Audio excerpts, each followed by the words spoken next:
அனைத்து கால்நடை நண்பர்களுக்கும் வணக்கம். உங்கள் கால்நடை நண்பன் ஜேடிகே பேசுகிறேன். புதுசாக நான் மாடு வாங்கியிருக்கேன் சார். ஒரு 5 மாடு வச்சு பண்ண ஸ்டார்ட் பண்ணியிருக்கேன். ஆனால் அடிக்கடி ஏதாவது வாரத்துக்கு ஒரு பிரச்சனை வந்துகிட்டே இருக்குது அப்படின்னு சொல்லிட்டு மணிகண்டன் அப்படின்னு ஒரு நண்பர் கேட்டிருந்தார். ரொம்ப நாளுக்கு முன்னாடியே ஒரு கேள்வி கேட்டிருந்தார். அவங்க கேள்விக்கு பதில் இப்போ தான் என்னால் கொடுக்க முடியுது. அதனால் ஒரு முழு காணொலியாகவே போட்டுடலாம் அப்படின்ட்டு. இந்த அடிக்கடி பிரச்சனை வருது அப்படின்றதுக்கு பல காரணங்கள் இருக்கலாம். அதுக்கு முதல்ல நீங்கள் எங்கே மாடு வச்சுருக்கீங்க, என்ன மாதிரி மாடு வச்சுருக்கீங்க, எங்கேருந்து அதை வாங்கிட்டு வந்தீங்க, எத்தனை நாளாக அது அந்த இடத்துல இருக்குது, என்ன தீவனம் கொடுக்குறீங்க, எவ்வளோ கொடுக்குறீங்க அப்படின்ற பல விஷயங்கள் எனக்கு தெரிஞ்சால் தான் உங்களுக்கு ஒரு சரியான தகவல் நான் சொல்ல முடியும். ஆனால் இந்த அடிக்கடி பிரச்சனை வர்றதுக்கு முக்கிய காரணம் என்னவாக இருக்கலாம் அப்படின்னா, இப்போ புதுசாக மாடு வளர்க்குறவங்க என்ன பண்ணுவாங்க அப்படின்னா தீவனம் என்ன கொடுக்குறாங்கன்றதை பார்க்கணும். இப்போ தீவனம் மாற்றம் கூட, இப்போ உதாரணத்துக்கு ஒரு தவிடோ இல்லை புண்ணாக்கோ நீங்கள் கொடுத்துட்டு வரீங்க. நீங்கள் எல்லா தீவனமும் கொடுக்குறேன் அப்படின்னு சொல்லியிருக்கீங்க. ஆனால் எப்படி கொடுக்குறீங்க? இப்போ இன்றைக்கி திடீர்னு ஒரு தீவனத்தை கொடுத்துட்டு திடீர்னு ஒரு தீவனத்தை மாற்றி கொடுத்தீங்கனாலும் அது வயிற்றில் ஏதாவது பிரச்சனை வரலாம்.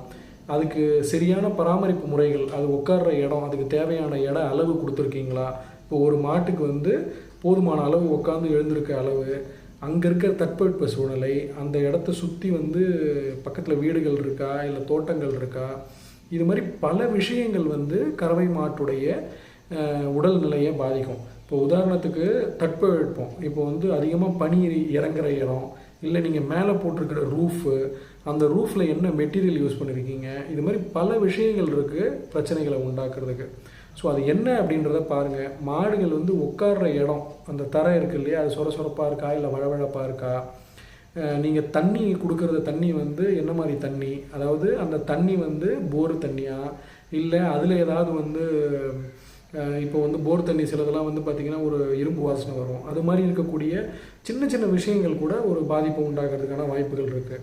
இப்போ புதுசாக பண்ண ஆரம்பிச்சிருக்கீங்கன்னா அந்த இடம் புதுசாக தான் இருக்கும். ஆனால் அந்த புதுசாக இல்லாமல் அதுக்கு பக்கத்தில் இருக்கிற நிறைய புதார்கள் இருக்குது அப்படின்னா, அந்த புதார்கள்லேருந்து வரக்கூடிய பூச்சிகள் கூட இந்த பூச்சிக்கடியால் மாடுகளுக்கு ஏதாவது பிரச்சனை வரலாம். ஸோ இது மாதிரி பல விஷயங்கள் இருக்குது. நான் சொன்னதுலேருந்தே 1-2 ஏதாவது உங்களுக்கு தெரிஞ்சிருக்கும். டெலகிராம் குழுவில் இணைஞ்சு இந்த டெலகிராம் குழுவில் உங்கள் கேள்வியை தெளிவாக கேளுங்க. நேரம் இருக்கும்போது நான் கேட்டுட்டு கண்டிப்பாக அதற்கான விடை காணொலியை நான் போடுறேன். இல்லைன்னா நான் நேரலை கண்டிப்பாக வருவேன். இந்த வாரத்தில் எப்போயாவது ஒரு நாளுக்கு நேரலை வருவேன். நேரலை வரும்போது இது அனைத்து விவசாயிகளுக்கும் தான் சொல்கிறேன். நேரலை வரும்போது உங்கள் கேள்விகளை கமெண்ட்டில் தெளிவாக சொல்லுங்கள். அதற்கான விடை கண்டிப்பாக நான் நேரலையில் கொடுக்குறேன். நன்றி, வணக்கம்.